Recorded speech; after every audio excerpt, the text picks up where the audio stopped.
जो निगम में और विभागों में लगे कर्मचारी हैं उनको पक्का किया जाए। अनिल विज मंत्री जी ने हमसे वादा किया था, हमें झूठा आश्वासन सरकार देती कि जो कौशल रोजगार निगम है ये ठेकेदारी नहीं है तो क्या है। अपने आप को बीमारी लगाकर देश को बीमारी से मुक्त कर रहे हैं, उन सफाई कर्मचारियों को पक्का किया जाए। सफाई कर्मचारी मजबूर होकर एक दिन हड़ताल पर जाएगा और फिर इसका अंजाम फिर शासन या सरकार भुगतेगी, इसकी जिम्मेदारी हमारी नहीं होगी।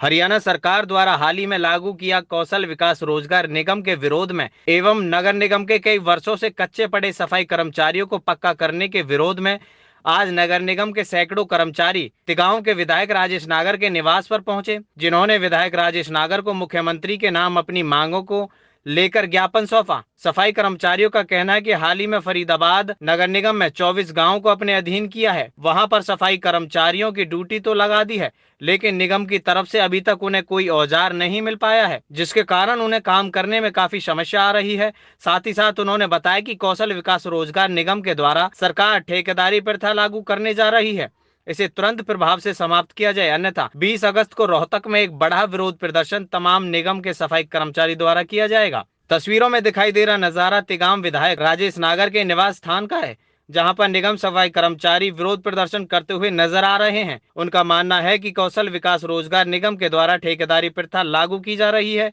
इसे तुरंत प्रभाव से रद्द किया जाए और साथ ही साथ जो कच्चे कर्मचारी हैं उन्हें पक्का किया जाए।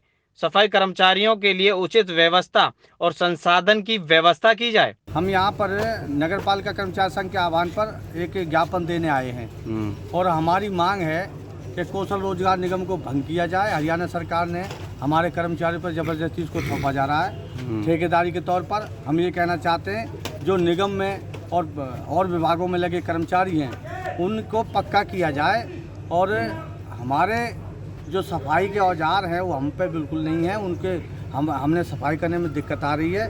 दूसरा, कोरोना टाइम में हमारे मंत्री ने क्या नाम उसका अनिल विज मंत्री जी ने हमसे वादा किया था कि भी जोखिम भत्ता के तौर पर आपको 4,000 रुपये आपकी तनख्वाह में लगाए जाएंगे, 50 लाख का बीमा आपका किया जाएगा, लेकिन झूठे वादे कर गए। आज तक कोई भी हमारी मांग मंजूर नहीं करी और बार बार मतलब हमें झूठा आश्वासन सरकार देती है। हम सरकार के मंत्रियों को ज्ञापन देने के बाद हम 20 अगस्त को रोहतक में रैली करने के बाद ऐलान करेंगे आर पार की लड़ाई का।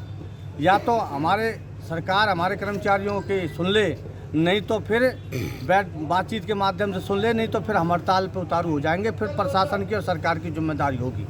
ज्ञापन देने आए राजेश नागर जी को और इसमें हमारा ये कहना है कि जो बीजेपी सरकार आज दावे के साथ ये कहती है कि भाई हम देश में से यानी कि पूरे देश से ठेकेदारी को मुक्त कर रहे हैं, लेकिन हम ये पूछना चाहते हैं कि जो कौशल रोजगार निगम है ये ठेकेदारी नहीं है तो क्या है। सरकार दावे के साथ ये कहती है पूरे यकीन से कि भाई ये ठेकेदारी नहीं है, ठेकेदारी को हम खत्म कर रहे हैं, लेकिन जिसमें हमारे कर्मचारी का भविष्य नहीं, जिसमें हम पक्के नहीं हो सकते, तनख्वाह बढ़ाने की नहीं कह सकते, तो हम ये पूछना चाहते हैं ये ठेकेदारी नहीं है तो क्या है। हम ये चाहते हैं कि कौशल रोजगार को तुरंत प्रभाव से ये भंग किया जाए। जो कच्चे कर्मचारी आज 25 और 30 साल से शहर में काम कर रहे हैं, शहर को सारी सुविधाएं दे रहे हैं, अपने आप को बीमारी लगाकर देश को बीमारी से मुक्त कर रहे हैं, उन सफाई कर्मचारियों को पक्का किया जाए। अच्छा। नहीं तो ये सफाई कर्मचारी मजबूर होकर एक दिन हड़ताल पर जाएगा और फिर इसका अंजाम फिर शासन या सरकार भुगतेगी, इसकी जिम्मेदारी हमारी नहीं होगी। हम ये कहना चाहते हैं जो हमारा जो पक्का कर्मचारी है, आज सरकार ने जो एक्स ग्रेशिया की पॉलिसी जो लागू करी कर्मचारी के लिए, आज डेथ होने के बाद कर्मचारी को उसके जो पेरेंट्स हैं उसको नौकरी, बेटे को या घरवाली को नौकरी दी जाए, उस पर भी बहुत सारी शर्तें सरकार ने लगा रखी हैं। हम चाहते हैं कि ये शर्तें भी हटनी चाहिए।